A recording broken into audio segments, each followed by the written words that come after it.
When most people think of venomous animals, they quite rightly think of snakes and spiders, but surprisingly there are a few mammals that use venom in strange and mysterious ways. Some venomous mammals use mildly toxic venom to subdue their prey. Others use it in the same way that an insect would by stinging potential predators and rivals. And others have venom that's so toxic that it can take out a human. In today's video, we'll be travelling around the world taking a look at the few venomous mammals that exist today, and we'll be ranking them based on how potent their venom is. Thankfully, most venomous mammals have no interest in harming humans, and that's definitely the case for our first group of creatures. Moles are an extremely intriguing group of animals, as we often see evidence of their existence, but we very rarely get to see them with our own eyes. If you happen to see a mole above the ground, then it means it's likely in distress, or it's possibly just been attacked by a predator. They spend almost their entire lives underground in tunnel systems, but there are a few instances when it's normal to see them above the ground. During floods, they have to evacuate their homes from time to time, and at certain times of the year you can spot juvenile moles dispersing and leaving their mother's territory. Of course, not all mole species live the same life, and not all mole species are venomous. The bizarre star-nosed mole hunts above ground in semi-aquatic habitats at night, and it uses its extremely sensitive appendage to find its slippery prey. Unfortunately, this interesting weirdo isn't venomous, but one species that's known for using its venom to incapacitate its prey is the European mole. This mammal can be found over large parts of Eurasia, and there are far more moles living among us than most people think. There are an estimated 35 to 40 million moles living in the UK, which means that their population is around half the size of the human population. Despite this, they are very rarely seen, and they live a secretive life beneath our feet. Now, the European mole doesn't use its venom to harm rivals or ward off potential predators, as instead it uses its venom to completely incapacitate its prey. If you didn't know that this was a mole skull, then you might assume that it belonged to some kind of voracious predator, as it has teeth that look like they were designed for efficiently dispatching prey. Even though the European mole is a fuzzy small creature only reaching a maximum length of around 16 centimeters, they are extremely successful hunters and can get through an incredible amount of food in a day. They often consume around half of their body weight over 24 hours, and this food comes in a few different forms. They have been known to target other mammals such as mice and shrews, but by far their favourite food source is earthworms. If you happen to be an earthworm, then this predator is a bit of a nightmare, as they'll keep you around a very long time before they dispatch you. European moles are a bit like the giant spiders and Shelob from the Lord of the Rings and the Hobbit films, as they'll bite the worms and allow their venomous saliva to enter their bodies, which completely incapacitates the worms. The moles will then store the worms for eating at a later date, and some moles have been found with over 1,000 paralysed worms in their tunnel systems. This makes this cute, unassuming little mammal appear quite sinister, but thankfully their venom has little effect on humans. In the worst cases, the venom causes minor pain and localized irritation, so really you have little to worry about even if you somehow manage to get bitten by one. The European mole's paralyzing venom means that it takes the 6th place spot, and it's arguably the most interesting predator that you'll likely never see. For our next section, we'll be heading over to South America, as we'll be taking a look at an eerie group of flying mammals. Unlike the European mole, the vampire bats have quite an infamous reputation, and this is mostly for good reason. They are the only mammals that exclusively feed on blood, with some species preferring mammal blood and others preferring bird blood. As I covered in a recent video, some vampire bats will actually share blood with other bats that are in need of a meal, and this is a way to form useful relationships and a way to ensure that they can get a meal off of another bat in the future. Vampire bats have a very high risk, high reward feeding strategy, so this kind of sharing behaviour is really needed for the species to flourish. Because most animals aren't willing to surrender their blood to a random flying mammal, the vampire bats have to be very sneaky when they find their desired prey. One thing that helps the vampire bat is its teeth, as they lack enamel and are self-sharpening, meaning that they can draw blood without alerting their victim. Unlike most other venomous animals around the world, the vampire bat doesn't use its venom to harm or incapacitate its prey, as instead their venom aids them in being sneaky and undetectable. Their venom contains a mixture of different anticoagulants and vasodilators, which keeps the blood flowing and makes the blood run faster. This means that they can get all of the blood that they need from one victim, and they can leave without the animal even noticing. Vampire bats will feed on humans if they get the opportunity to, and a vampire bat bite can result in death. Thankfully, the vampire bat's venom will not cause significant harm as it usually just results in minor blood loss, but instead the danger comes in the form of possible transmission of diseases. Rabies is one of the most dangerous diseases that you can get from a vampire bat bite, and once clinical symptoms appear, it's nearly 100% fatal. Of course, we're only focusing on the venom in this video and not the transmittable diseases, and I feel like the sharp incision and the minor blood loss is more harmful than the symptoms of the European mole bite. For this reason, the vampire bats take the 5th place spot, and these creatures are far more likely to envenomate you than all of the other mammals in this video. If you're a fan of this channel, then you're probably somebody that has a hunger for knowledge, which is why I'm proud to be partnering with Hungry Minds. The ultimate guide to rebuilding a civilization is an encyclopedia of humankind's greatest inventions and discoveries. And for those of you who are visual learners such as myself, you'll be thrilled with all of the unique illustrations that combine engineering drawings and medieval art styles. Personally, I fell in love with the artwork, and it's clear to see how much love was poured into this book, and it makes understanding the topics much easier, which is always gratifying. 50+ professionals work together on this project, and it's not only me who's a fan, as it's a top Kickstarter project and a 2023 bestseller. It contains a blend of history, science, art, and design, so whatever subject your mind yearns for can be found in this beautifully made book. It's a great gift idea for anybody with a curious mind, and there's even a hidden quest within for all of you side quest lovers. If you desire to feed your mind, then you can use the link in the description or the QR code on screen, and you can use my code Tsuki for 10% off your purchase. Thanks to Hungry Minds for partnering on this video, and I really recommend checking out this beautiful creation.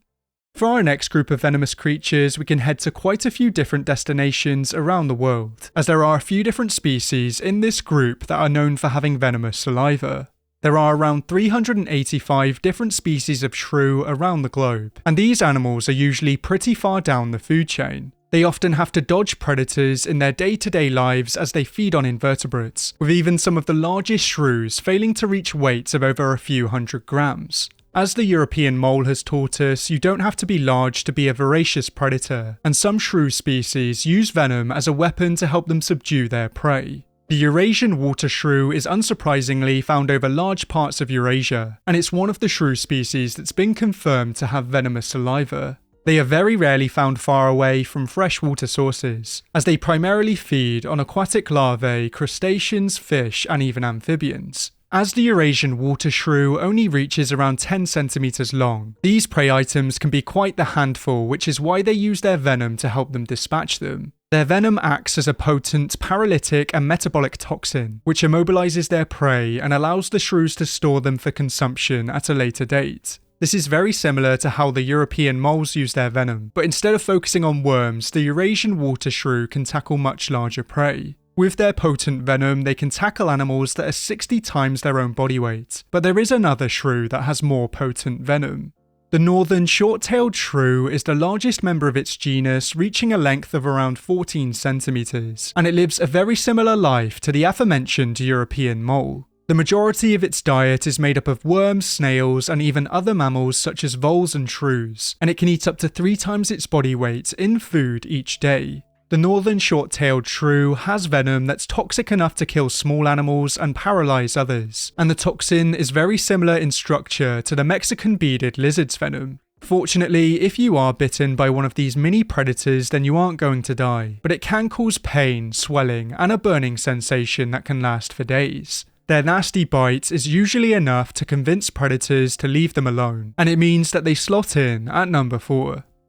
To find our next venomous mammals, we'll be heading over to the Caribbean, as we'll be taking a closer look at the Solenodons. The Hispaniolan Solenodon and the Cuban Solenodon are the only 2 Solenodon species that remain on this planet, and they are the last remaining members of a lineage that dates back to the Cretaceous, around 145 to 66 million years ago. They are incredibly distinctive and mysterious creatures, and they are so rare and elusive that the Cuban Solenodon was considered to be extinct for decades. This was until 3 specimens were discovered between 1974 and 1975, but they are still very rarely sighted and are currently listed as endangered. The main factors behind their decline are habitat loss and the introduction of invasive species, with animals such as dogs and mongooses often hunting them. Because so few individuals have ever been captured and studied, we still know very little about them, but what we have discovered is fascinating. Their name is actually a reference to their venom delivery system, as it means channel or pipe tooth. Their venomous saliva is delivered through the grooves in their teeth, and once again, it's mostly used to incapacitate invertebrates.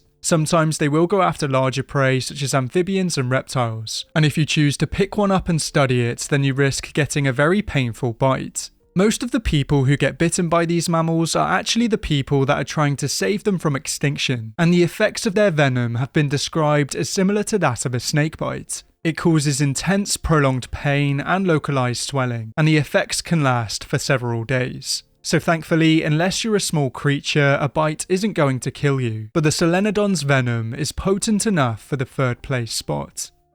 For our next section, we'll be heading down under, as we'll be focusing on one of the strangest and most adored mammals on the planet. The duck-billed platypus is so weird and distinctive that I could make a whole video going through their unique anatomy, but as they're not the sole focus of this video, I'll keep it brief. Unlike most other mammals, they lay eggs, and once their young hatch, they are called puggles. Just like other animals such as scorpions, they are easy to spot if you have a UV light, as they give off a biofluorescent blue-green glow, and scientists still aren't entirely sure why this is. They are so strange that when they were first discovered by the Western world in 1798, British scientists thought that they were a hoax created by combining parts of different animals together. If you want to find these creatures, then you'll have to head over to the freshwater ecosystems of Eastern Australia, but unfortunately their numbers have been declining in recent years. Climate change has increased the number of droughts and wildfires across their range, and deforestation hasn't helped them either.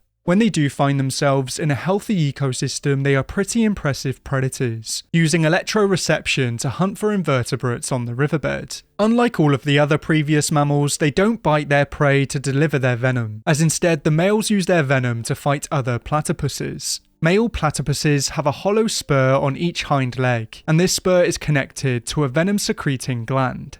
Even though this venom is almost exclusively used to fight other platypuses, if you choose to inconvenience them, then they might just use it on you. If you make the mistake of angering a male platypus, then it's definitely an experience that you aren't going to forget. Its sting is said to cause immediate, excruciating pain, with some people describing it as worse than childbirth. Even though it isn't going to kill you, it also induces rapid, long-lasting swelling, and it causes extreme sensitivity to pain, which can last for months. Compared to other animals such as snakes, the mammals so far have had pretty weak venom, but the platypus bucks the trend with one of the most painful stings in the world. The platypus and its venomous spur are fit for the 2nd place spot, but it's very unlikely that you'll ever get stung unless you try and handle them. For our final group of mammals, we'll be heading over to Southeast Asia, as we'll be taking a closer look at some strange nocturnal primates. The slow lorises are the world's only venomous primates, and they have quite a few reasons to hate man. Despite the fact that they are very shy and elusive animals, they are often snatched from the wild to be sold in the pet trade, which is really the worst place for them. When they feel threatened, they often cover their head and face, which is why they are called malu malu, which roughly translates to shy or timid. In captivity, they will often bite their owners, and famously Lady Gaga was bitten by one while filming a music video. When these primates are sold in the pet trade, they often have their fangs removed so that they can't envenomate their owners, because if they manage to get their venom into your bloodstream, then it can be deadly. The different slow loris species vary greatly in size, shape, and behaviour, but most of them are omnivorous, feeding on plant matter and small animals. Just like the platypus, they don't use their venom to incapacitate their prey, as once again they use their venom to fight their own kind and potential predators. When a slow loris comes across a rival, it'll start to lick a gland on its arm, and the combination of the oil from this gland and their saliva forms a venomous solution. If you're a smaller animal and you get a venomous bite from a slow loris, then it will probably kill you. And if you're a larger animal, then it will cause extreme pain and it'll create a wound that will take forever to heal.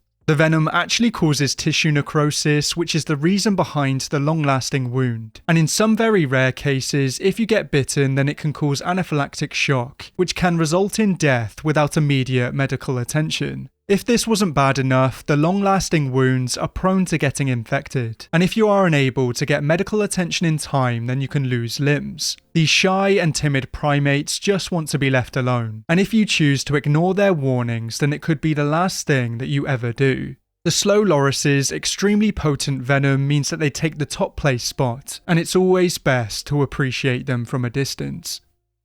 Once again, thank you to Hungry Minds for partnering on this video. If you desire to feed your mind, then you can use the link in the description or the QR code on screen, and you can use my code Tsuki for 10% off your purchase. If you have any thoughts or suggestions, then feel free to let me know. But for now, thank you for watching, and I'll see you next time.